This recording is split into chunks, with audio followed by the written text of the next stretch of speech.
Hi ನಮಸ್ಕಾರ ಸ್ನೇಹಿತರೆ. ನನ್ನ ಹೆಸರು ರಮೇಶ್. ನಾನು ಕೆಲಸವನ್ನು ಹುಡುಕುತ್ತಾ ಸಿಟಿಗೆ ಬಂದೆ. ನಾನು ಕೆಲಸಕ್ಕಾಗಿ ಎಲ್ಲ ಕಡೆ ಅಳೆದೆ. ಆದರೆ ನನಗೆ ಸರಿ ಹೊಂದುವ ಕೆಲಸ ಸಿಗಲಿಲ್ಲ. ಯಾಕಂದರೆ ನಾನು ಕೆಲಸದ ಜೊತೆ ಓದಲು ಬೇಕಾಗಿತ್ತು. ದೇವರ ದಯೆಯಿಂದ ನನಗೆ ಒಂದು ಮೆಡಿಕಲ್ ಶಾಪ್ನಲ್ಲಿ ಕೆಲಸ ಸಿಕ್ಕಿತು. ಅಲ್ಲಿ ನನಗೆ ಬೆಳಗ್ಗೆಯಿಂದ ಮಧ್ಯಾಹ್ನ 4ರ ತನಕ ಕೆಲಸ.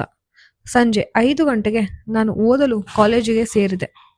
ಅಂಗಡಿ ನಡೆಸುವ ಮಾಲೀಕ ನನಗೆ ಸ್ವಾತಂತ್ರ್ಯ ನೀಡಿದ್ದರು ಮತ್ತೆ ಗೌರವವನ್ನು ನೀಡಿದ್ದರು.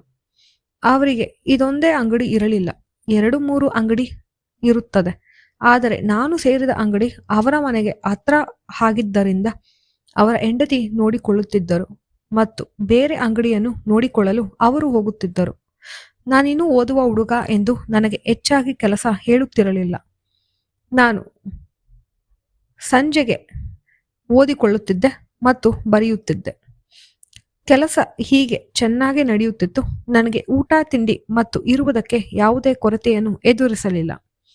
ನಮ್ಮ ಯಜಮಾನಿ ಮಧ್ಯಾಹ್ನ 12 ಗಂಟೆಗೆ ಬಂದರೆ 2 ಗಂಟೆಯವರೆಗೂ ಇರುತ್ತಿದ್ದರು. ಅವರು ಅಂಗಡಿಯ ಲೆಕ್ಕವನ್ನು ಕೇಳುತ್ತಿದ್ದರು. ಬಹಳಷ್ಟು ಬಾರಿ ಮಧ್ಯಾಹ್ನ ತುಂಬಾ ಬಿಸಿಲಿದ್ದರೆ ಜನ ಬರುತ್ತಿರಲಿಲ್ಲ. ಹಾಗಾಗಿ ಯಾರೂ ಇರುತ್ತಿರಲಿಲ್ಲ. ಈ ಸಮಯದಲ್ಲಿ ನಾನು ಉಪಯೋಗಿಸಿಕೊಳ್ಳಲು ನಿರ್ಧರಿಸಿ ಯಜಮಾನ ಒಪ್ಪಿಗೆಯನ್ನು ಪಡೆದು ನಾನು ಓದಿಕೊಳ್ಳುತ್ತಿದ್ದೆ. ಯಜಮಾನರಿಗೆ ಇದನ್ನು ನೋಡಿ ತುಂಬಾ ಖುಷಿಯಾಗಿತ್ತು. ಶ್ರದ್ಧೆಯಿಂದ ಓದುತ್ತೀಯ ಹುಡುಗ, ನೀನು ತುಂಬಾ ಒಳ್ಳೆಯವನು, ಚೆನ್ನಾಗಿ ಓದಿ ದೊಡ್ಡ ಹುದ್ದೆ ಪಡೆಯಬೇಕೆಂದು ಆಶೀರ್ವದಿಸಿದರು. ದಿನ ಮಧ್ಯಾಹ್ನ ನಮಗೆ 2 ಗಂಟೆ ಸಿಗುತ್ತಿತ್ತು. ಒಂದೊಂದು ಬಾರಿ ಓದುತ್ತಿದ್ದೆ. ಬೇಜಾರಾದಾಗ ಅವರ ಜೊತೆ ಹರಟುತ್ತಾ ಕೂರುತ್ತಿದ್ದೆ. ನಾನು ನನ್ನ ಮನೆ ಪರಿಸ್ಥಿತಿಯನ್ನು ಹೇಳಿಕೊಂಡರೆ ಯಜಮಾನಿ ಅವರ ಮನಸ್ಸಿನ ಮಾತನ್ನು ಹೇಳುತ್ತಿದ್ದರು. ಅವರಿಗೆ ಜೀವನದಲ್ಲಿ ದುಃಖವಿದೆ ಎಂದು ಆವಾಗಲೇ ತಿಳಿದಿತ್ತು. ಅವರ ಸುಂದರ ನಗುವಿನ ಹಿಂದೆ ಕರಾಳ ದುಃಖವಿದೆ ಎಂದು ನಾನೆಂದೂ ಊಹಿಸಿರಲಿಲ್ಲ. ಅವರಿಗೆ ಮದುವೆಯಾಗಿ 8 ವರ್ಷ ಆದರೂ ಮಕ್ಕಳಾಗಿಲ್ಲ ಎಂದು ಅವರ ಗಂಡ ಮತ್ತೆ ಮನೆಯವರು ಹಿಂಸೆ ಮಾಡುತ್ತಾರೆ. ಅದನ್ನು ಹೇಳಲಾಗದೆ ಅವರು ಸಹಿಸಿಕೊಂಡು ಜೀವನ ಸಾಗಿಸುತ್ತಿದ್ದಾರೆ. ನೀವು ಡಾಕ್ಟರ್ ಹತ್ರ ತೋರಿಸ್ಬೋದಲ್ವಾ? ಡಾಕ್ಟರ್ ಹತ್ರ ತೋರಿಸಿದರೆ ಅವರಿಗೆ ತೊಂದರೆ ಇದೆ ಅಂತ ಬಂದಿದೆ. ಆದರೆ ಅದನ್ನು ಅವರು ಒಪ್ಪಿಕೊಳ್ಳುತ್ತಿಲ್ಲ. ನಿನಗೆ ಏನು ತೊಂದರೆ ಇದೆ, ನಿನ್ನಿಂದಲೇ ನನ್ನ ಜೀವನ ಹಾಳಾಯಿತು ಎಂದು ನನ್ನನ್ನು ದಿನ ದೂಷಿಸುತ್ತಾರೆ. ಆದರೆ ನಾನೇನು ಮಾಡಲಿ? ನಾನು ಎಷ್ಟೇ ಪ್ರಯತ್ನ ಪಟ್ಟರೂ ದೇವರು ನಮಗೆ ಕರುಣಿಸುತ್ತಿಲ್ಲ. ಅವರು ಜೋರಾಗಿ ಅಳುವುದಕ್ಕೆ ಶುರು ಮಾಡಿದರು. ನನಗೆ ಪಾಪ ಎಂದು ಅನಿಸಿತು. ಅವರನ್ನು ಸಮಾಧಾನ ಪಡಿಸಿದೆ. ಖಂಡಿತ ನಿಮಗೆ ದೇವರು ಒಳ್ಳೆಯದು ಮಾಡುತ್ತಾನೆ, ಆ ಸಮಯಕ್ಕೆ ಕಾಯಿರಿ. ನನ್ನ ಮಾತು ಅವರಿಗೆ ಸ್ವಲ್ಪ ಸಮಾಧಾನವನ್ನು ತಂದಿತು. ನಾನು ನನ್ನ ತಂದೆ ತಾಯಿ ಹತ್ರನೂ ಸಹ ಇದನ್ನು ಹೇಳಿಲ್ಲ. ನಿನ್ನ ಹತ್ರ ನಾನು ದುಃಖವನ್ನು ಹಂಚಿಕೊಂಡು ನನಗೆ ಮನಸ್ಸನ್ನು ಹಗುರವಾಗಿದೆ. ನಾವಿಬ್ಬರು ಒಳ್ಳೆಯ ಸ್ನೇಹಿತರಾದೆವು. ಇದಾದ ಮೇಲೆ ಅವರು ನನಗೆ ಮಧ್ಯಾಹ್ನ ಊಟವನ್ನು ತೆಗೆದುಕೊಂಡು ಬರುತ್ತಿದ್ದರು. ಇಬ್ಬರು ಕೆಲಸ ಮಾಡುತ್ತಲೇ ಊಟವನ್ನು ಮುಗಿಸುತ್ತಿದ್ದೆ. ಹೀಗಿರುವಾಗ ಒಂದು ದಿನ ಜೋರಾಗಿ ಮಳೆ ಬರುತ್ತಿತ್ತು ಮತ್ತು ಅವರ ಗಂಡ ಫೋನ್ ಮಾಡಿದರು. ಫೋನ್ ಮಾಡಿ ಏನು ಮಾತಾಡಿದರೋ ಗೊತ್ತಿಲ್ಲ. ಅವರು ಜೋರಾಗಿ ಅಳೋಕೆ ಶುರು ಮಾಡಿದರು. ಕಾರಣ ಕೇಳಿದರೆ ಮತ್ತೇನಿದೆ ಅದೇ ಕಾರಣ ಎಂದು ಹೇಳಿ ಮತ್ತೆ ಬಿಕ್ಕಿ ಬಿಕ್ಕಿ ಅಳುತ್ತಿದ್ದರು. ನಾನು ಎಷ್ಟೇ ಸಮಾಧಾನ ಪಡಿಸಲು ಅವರು ಸುಮ್ಮನಾಗಲಿಲ್ಲ.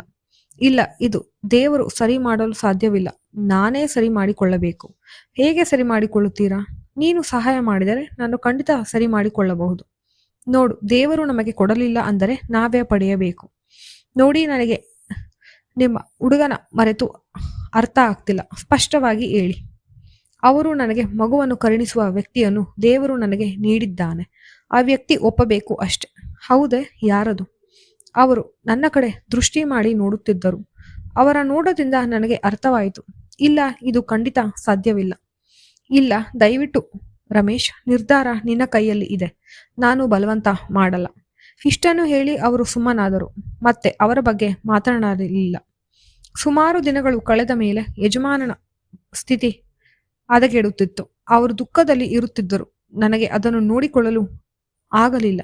ಒಂದು ಮಧ್ಯಾಹ್ನ ನಾನು ಅವರಿಗೆ ಹೇಳಿದೆ, ದೇವರು ನನಗೆ ನಿಮಗೆ ಸಹಾಯ ಮಾಡಲು ಕರುಣಿಸಿದ್ದಾನೆ ಎಂದರೆ ನಾನು ಅದಕ್ಕೆ ಸಿದ್ಧನಿರಬೇಕು. ಎಂಥ ಸಂತೋಷದ ಸುದ್ದಿ ರಮೇಶ್. ಯಜಮಾನಿ, ಇಂದು ಮಧ್ಯಾಹ್ನ ಯಾರೂ ಬರುವುದಿಲ್ಲ, ಜೋರು ಮಳೆ ಬರುತ್ತದೆ. ಅಂಗಡಿಯ ಬಾಗಿಲನ್ನು ಮುಚ್ಚಿದರು. ನಾನು ಅವರಿಗೆ ದೊಡ್ಡ ಇಂಜೆಕ್ಷನ್ ಅನ್ನು ನೀಡಿದೆ. ಇಂಜೆಕ್ಷನ್ನಿಂದ ನೋವು ತಾಳಾರದೆ ಅವರು ಕಿರುಚಿದರು. ಇಂಜೆಕ್ಷನ್ ಪೂರ್ತಿಯಾಗಿ ನೀಡಿದೆ. ಇನ್ನೇನಿದರೂ ಇಂಜೆಕ್ಷನ್ ಕೆಲಸ ಮಾಡಬೇಕು. ಯಜಮಾನಿ ಹೇಳಿದರು, ಒಂದು ಬಾರಿ ಇಂಜೆಕ್ಷನ್ ನೀಡಿದರೆ ಕೆಲಸ ಆಗುತ್ತೆ ಅಂತ ಹೇಳೋಕ್ಕಾಗಲ್ಲ. ದಿನಾಲೂ ಇಂಜೆಕ್ಷನ್ ನೀಡಿದರೆ ಅದು ಸಾಧ್ಯವಾಗುತ್ತೆ. ಅದಕ್ಕೆ ನಾವು ಸ್ವಲ್ಪ ದಿನ ಇಂಜೆಕ್ಷನ್ ಅನ್ನು ಮತ್ತೆ ಮತ್ತೆ ನೀಡಿದೆ. ಇದಾದ 2 ತಿಂಗಳಿಗೆ ಯಜಮಾನಿ ಶುಭ ಸಮಾಚಾರವನ್ನು ನೀಡಿದಳು. ಇಡೀ ಮನೆ ಸಂಭ್ರಮದಲ್ಲಿ ತೇಲುತ್ತಿತ್ತು. ಎಲ್ಲರೂ ಖುಷಿಯಾಗಿದ್ದರು. ಎಲ್ಲರಿಗೂ ಮುಖದಲ್ಲಿ ಸಂತಸ, ಸಂಭ್ರಮ. ಅದರಲ್ಲೂ ಯಜಮಾನರ ಮುಖದಲ್ಲಿ. ನನಗೆ ಇದರಿಂದ ಅತಿ ಖುಷಿಯಾಯಿತು. ಜೊತೆಗೆ ಹೆಮ್ಮೆಯೂ ಆಯಿತು. ಇಷ್ಟು ಸಂತೋಷದ ಯಜಮಾನ ಮುಖವನ್ನು ನಾನೆಂದೂ ನೋಡಿರಲಿಲ್ಲ. ನಾನು ಮಾಡಿದ ಸಹಾಯದಿಂದ ಅವರು ಜೀವನದಲ್ಲಿ ಖುಷಿಯಾಗಿದ್ದಾರೆ, ಸಂತೋಷವಾಗಿದ್ದಾರೆ.